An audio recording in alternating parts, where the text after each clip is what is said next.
արդեն ինչպես ասացի 6-րդ տարին է որ սա կազմակերպվում է եւ իհարկե կազմակերպվի եւս եկող տարիներին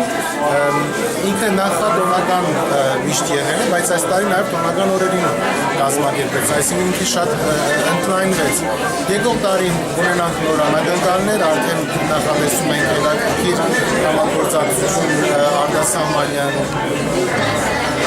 կառույցների հետ, այսպես ասած, ունենք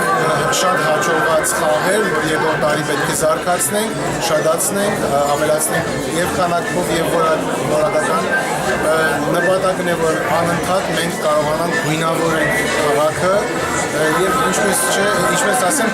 քաղաքապետը եւ քաղաքապետարանը այս տարի կարողացան ահագին առաջ տալ այդ գույները, լույսավորելը, գույները, այսպիսի խաղեր դրամատրելը, շուկան որ կա լույսային պողոտայի վրա շատ հետաքրքիր ստացվեց ու ինձ թվում է արդեն մենք նախադեսում ենք, որ ավելի հաջող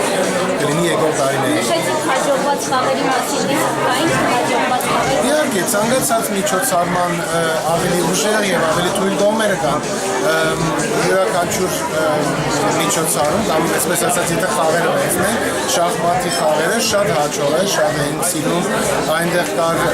լաբիրինթի նման խաղեր, որ շատ հաջողված էր։ Ցերկի աշխատանքները շատ հաջողված, գրի անպայման եկող տարիները։ Հիմա չեմ հիշում ուրիշ ինչ խաղեր կային, բայց էկոդոնացարները եկող տարի շատ ավելի ուշադրություն են դարձնելու վրան ու ավելի մասշտաբային են դարձնելու իրեն։ Այս տարի մի քանի բաներ կար, որ մենք սովորեցինք, ինչպես կարելի ավելի լավացնել եկող տարիների համար։ Ըստ ումա եկող տարիներին շատ ավելի մեծ մասնակցություն ունենանք եւ ավելի օրիգինալ գործեր ներկայացնենք։ Այս տարվա